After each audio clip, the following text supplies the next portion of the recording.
Hey guys, जैसा कि हमने पिछले एपिसोड में देखा था कि जियांग को उसके सिस्टम ने एक टास्क दिया होता है क्योंकि उसे एक और डिसेबल को अपने सेक्ट में शामिल करना होगा। अगर वो ऐसा नहीं करता है तो उसके बाल को छिल दिया जाएगा और वो गंजा हो जाएगा। और यहीं पे हम देखते हैं आज हेतिन की आज फाइट होने वाली थी इवल सेक्ट में, और वो अपने सारे डिसेबल को लेकर के हेतिन के साथ इवल सेक्ट में चला जाता है। और यहाँ पे हेतिन की फाइट चेनहाउ से होने लगती है और यहाँ पे हम देखते हैं कि चेनहाउ यहाँ पे हेतिन से हार रहा होता है, और तभी चेनहाउ अपने डिमोनिक पिल को खा लेता है और अपनी पावर को अपग्रेड कर लेता है। ये देख करके वहाँ पे सारे के सारे लोग हैरान हो जाते हैं, मगर हेतिन उससे तब भी नहीं डरता और कहता है कि मैं कैसे भी इसे आज हरा के रहूँगा, और जो भी इसने मेरे साथ पास्ट में किया और जितनी बेइज्जती की है मैं उसका बदला लेकर के रहूँगा। मगर हेतिन से उसका मास्टर जियांग कहता है कि इससे बच के रहना, क्योंकि इसने अभी डिमोनिक पिल ली हुई है और इसकी पावर अपग्रेड हो चुकी है, तो बेहतर यही है कि तुम अभी डिफेंड करो। मगर हेतिन उसकी एक भी बात नहीं सुनता और कहता है कि बहुत हो गया बचना, अब बारी है बदला की।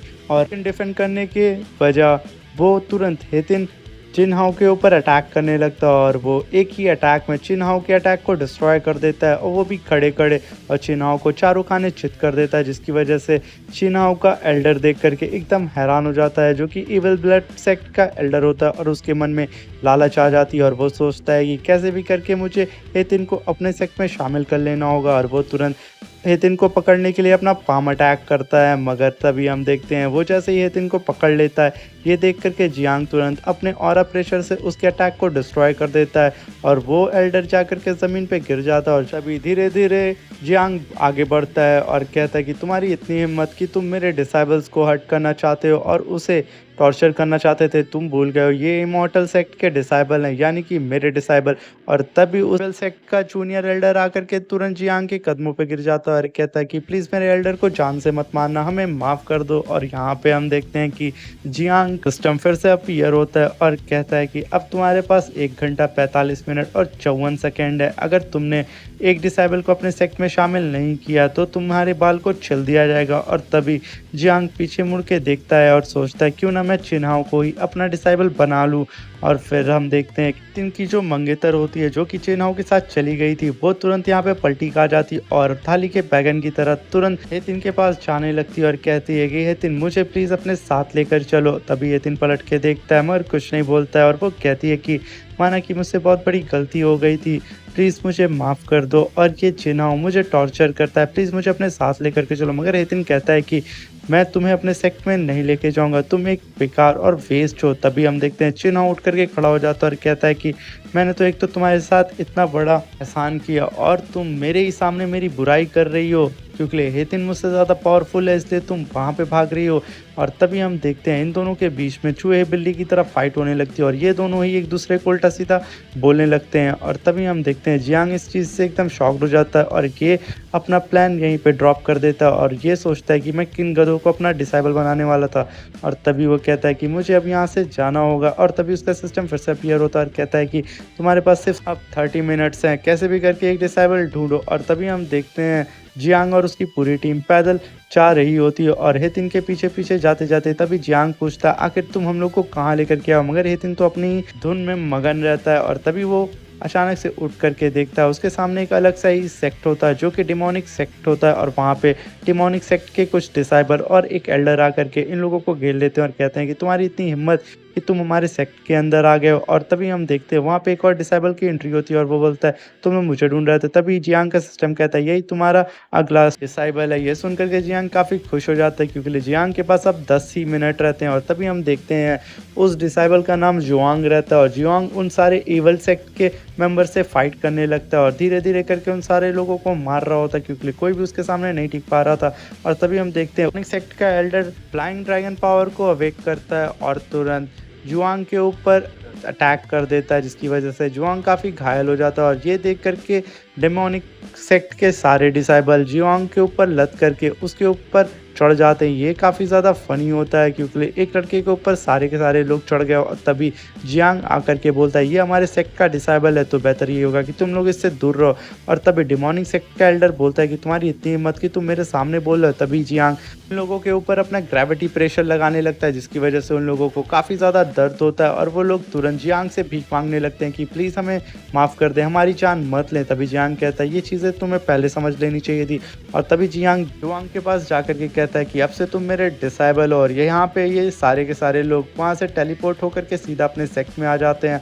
और इमॉर्टल सेक्ट में आते ही जुआंग पूछता है कि आखिर तुम लोगों ने मुझे कहाँ पे ले आया और मैं कहाँ पे हूँ। तभी जुआंग से जियांग बोलता है कि तुम अब हम मेरे सेक्ट के न्यू डिसेबल हो और ये हमारा सेक्ट है जिस सेक्ट का नाम है इमॉर्टल सेक्ट। ये सुनकर के जुआंग कहता है कि आखिर ये कैसा नाम है। और तभी जियांग का सिस्टम अपीयर होता है और बोलता है कि कॉन्ग्रेचुलेशन, तुम्हें अब नया डिसेबल मिल चुका है। इसकी वजह से तुम्हें अब माउंटिंग गार्ड एक शील्ड मिलेगी जो कि तुम्हारे सेक्ट को प्रोटेक्ट करेगी। और साथ में तुम्हें एक और रिवॉर्ड मिला है, तुम्हें 5 मेडिटेशन रूम मिले हैं जिसकी वजह से तुम्हारे अब सारे डिसेबल मेडिटेशन करके और भी ज़्यादा पावरफुल बन सकते हैं। ये सुन करके जियांग काफ़ी ज़्यादा खुश हो जाता है। अभी जियांग का सिस्टम उससे कहता है कि तुम्हें 24 घंटे के अंदर अपने नए डिसेबल की पावर को अवेक करना होगा। और जियांग जैसे उसके शोल्डर पे हाथ रखता है उसका नया डिसेबल उसके हाथ को झटक देता है और कहता है कि मैं नहीं चाहता हूँ कि कोई भी मुझे टच करे। तभी जियांग कहता है कि इस बार मुझे एक और नया गधा और इतना ज़्यादा सख्त लौंडा मिल गया है कि वो तो मुझे टच ही नहीं करने दे रहा था। पहले तो लैला ने मुझे नहीं टच करने दिया,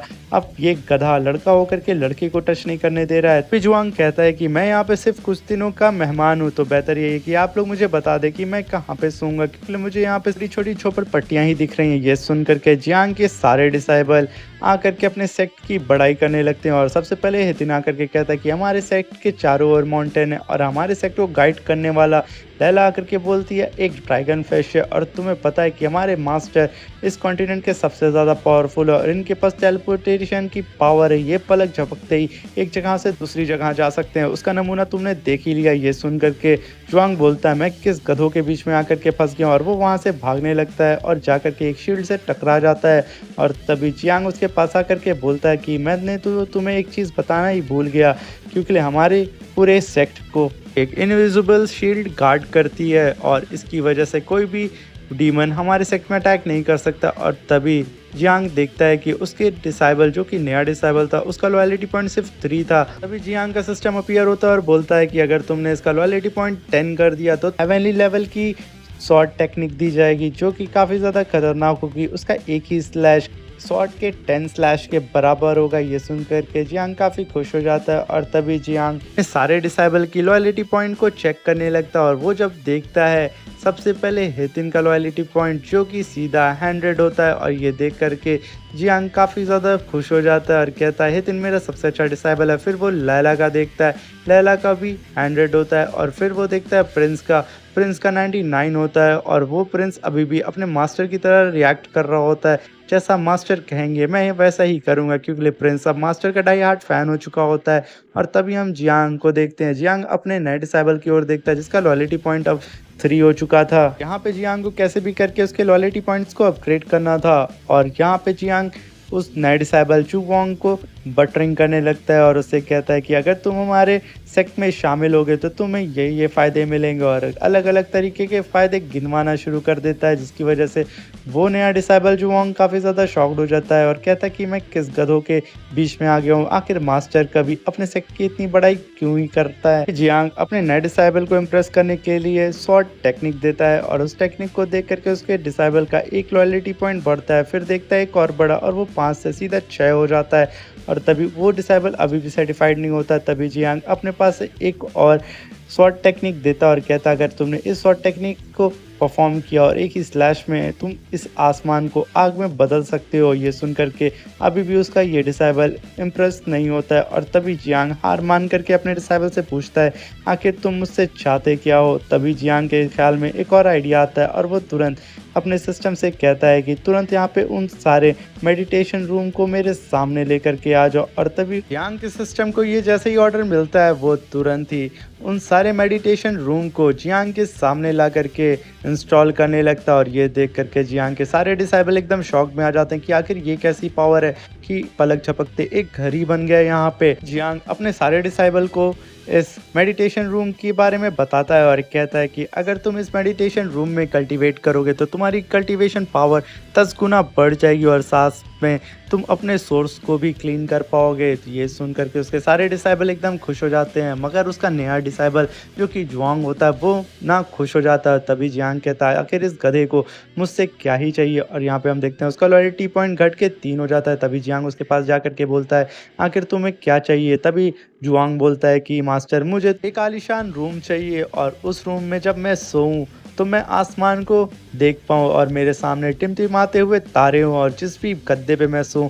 वो एकदम मखमली और आरामदायक हो, और ऐसा गद्दा इस पूरे कॉन्टिनेंट में कहीं ना हो और वो रूम इतना चमकीला हो, चारों तरफ रोशनी बिखरती हो। और तभी जियांग कहता है बस तुम्हें गधे इतना ही चाहिए था। तभी जियांग खींच करके एक लात मार के उसको सीधा उस मेडिटेशन रूम में ढकेल देता है और कहता है जाओ और पहले देखो कि वो रूम कैसा है। और जैसे ही उसका नया डिसेबल जुआंग उस रूम में इंटर करता है वो देखता है जैसे उसकी एक्सपेक्टेशन थी वैसे ही वो रूम है, और उस रूम को चारों ओर से देखता है। और हमें यहाँ पे बताया जाता है कि इस रूम में आप जब भी एंटर करेंगे तो आपको अपने डर से फाइट करना होगा, और उसका डर कोई और नहीं जियांग का ही एक डिमोनिक वर्जन होता है। और वो डिमोनिक वर्जन उसके सामने आकर के अपीयर हो जाता है और कहता है कि कैसे हो मेरे भाई, अब तक तो तुमने मुझे दबा के रखा था, अब मुझे तुम कैसे बताओगे। क्योंकि जियांग डिमोनिक सेक्ट से बिलोंग करता था। तभी जियांग उस डिमोनिक स्पिरिट को देख करके एकदम डर जाता है क्योंकि वो हुबहू उसकी ही तरह दिख रही थी, और वो डिमोनिक स्पिरिट तुरंत जियांग के ऊपर अटैक कर देती है। और यहीं पे हमारा ये एपिसोड खत्म हो जाता है। अब मिलते हैं इसके नेक्स्ट एपिसोड में, और चैनल पे अगर नए आए हैं तो प्लीज़ चैनल को लाइक और सब्सक्राइब करके जाइएगा। Thank you, bye bye, take care.